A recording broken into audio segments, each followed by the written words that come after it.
Olá, queridos, tudo bem? Então vamos lá.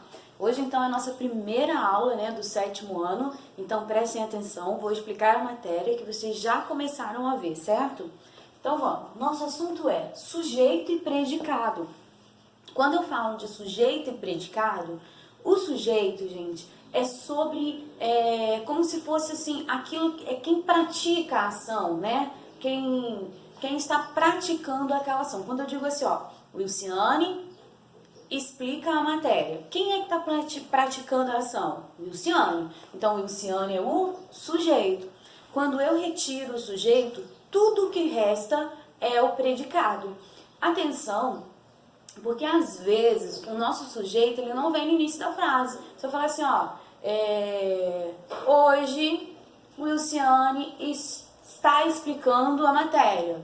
Ó, hoje o Wilciane está explicando a matéria. Ó, sujeito é o Wilciane e o que é o predicado? Hoje está explicando a matéria. Mesmo o sujeito estando ali no meio, ele pode aparecer no meio, no final e no início, certo? O sujeito não necessariamente vai aparecer todas as vezes no início da frase, certo? Tirei o sujeito, o que sobra é o predicado. Isso é fácil, gente, não tem segredo não, tá bom? Vamos lá. Para classificar o sujeito, na verdade, existem 5 classificações. Sujeito simples, que vocês já estão vendo, sujeito composto, sujeito desinencial, ele tem vários nomes, tá? Ele pode chamar sujeito desinencial, elíptico, oculto. Eu prefiro chamar de desinencial. Ah, professora, eu posso escrever oculto? Pode, tá? Ainda tem o sujeito indeterminado e temos também a oração sem sujeito. Mas o sujeito indeterminado e a oração sem sujeito nós veremos no próximo ano, certo? Esse ano nós vamos ficar nos 3, simples, composto e o sujeito desinencial, que como eu falei, ele também pode ser chamado de sujeito oculto ou sujeito elíptico, certo? Muito fácil, vamos lá. O sujeito simples é quando há apenas um núcleo. O que é núcleo, professora? Quando eu falo esse exemplo assim, ó, a pequena menina brincou aqui. Qual é o sujeito da frase? A pequena menina, certo? Só que o núcleo é aquela parte mais importante, ó. A pequena menina, só menina. Tem 3 palavras, mas o núcleo é só que é onde fica a informação mais importante. Então, ó, a pequena menina. Menina tem um núcleo só, sujeito simples, certo? Continuando. A pequena menina e sua irmã brincaram aqui. Ó, agora eu tenho 2 núcleos. Eu tenho a menina e irmã. Então, é um sujeito composto. O sujeito composto pode ter 2 ou mais núcleos. Cuidado, tem gente que confunde. Se eu falar assim, ó, muitos alunos passaram aqui. Muitos alunos é plural, mas tem um núcleo só, alunos. Então, também é simples.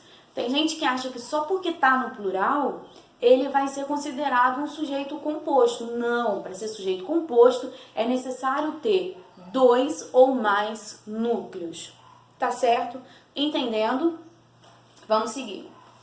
Sujeito desinencial, que tem também o nome de sujeito elíptico ou sujeito oculto. Eu gosto de chamar de sujeito desinencial, mas também, na minha época, assim, que tem pouco tempo, né, que eu sou jovem, a gente chamava de sujeito oculto, tá bom? Não tem problema não. Você pode optar em sujeito desinencial ou sujeito oculto, que são os mais comuns, mas também existem pessoas que também chamam de sujeito elíptico. Vamos lá, então.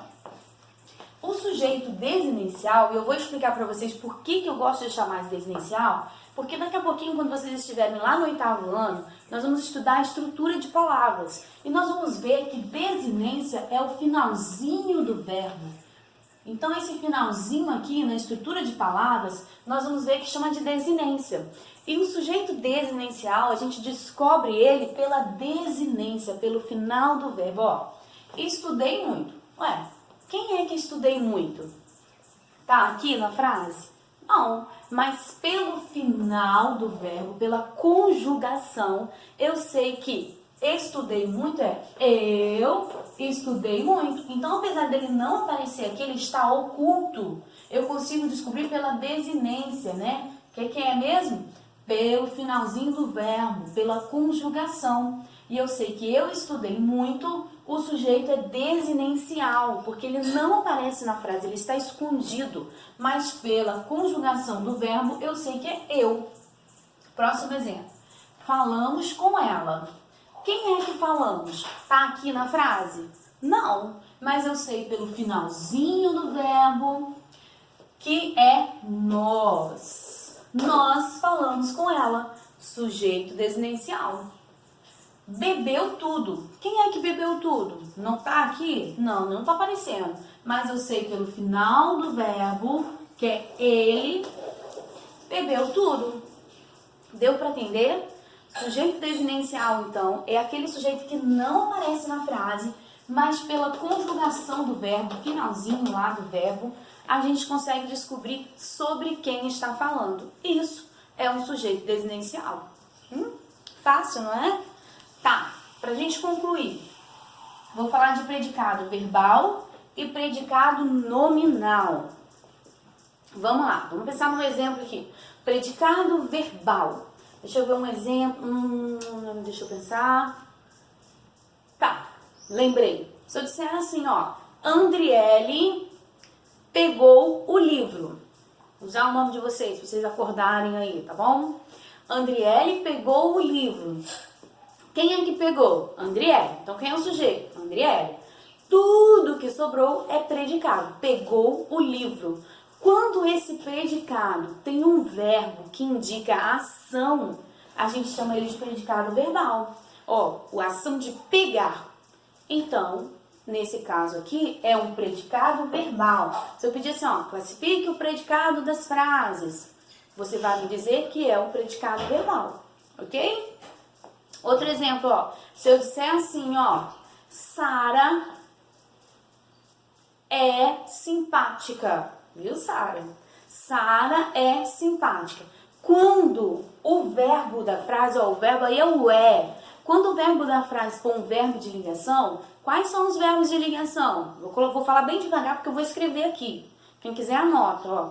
Ser, estar, ficar, permanecer. Esses são os principais. Ser, estar, ficar e permanecer. Claro que na minha frase ele está conjugado, ó. Sara é simpática, vem do verbo é. Toda vez que tiver um verbo de ligação e não um verbo que indica ação, a gente fala que esse predicado é nominal. Certo? Deu para entender aí? Predicado verbal e predicado nominal?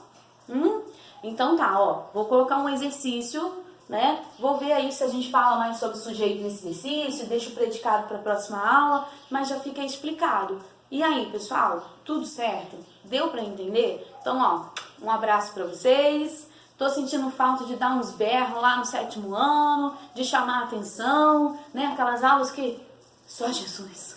Mas tá bom, um abraço para todos vocês. Deus abençoe cada um, a cada família, tá bom? Capricha aí no exercício. Qualquer dúvida, só mandar mensagem que eu respondo vocês. Tchau!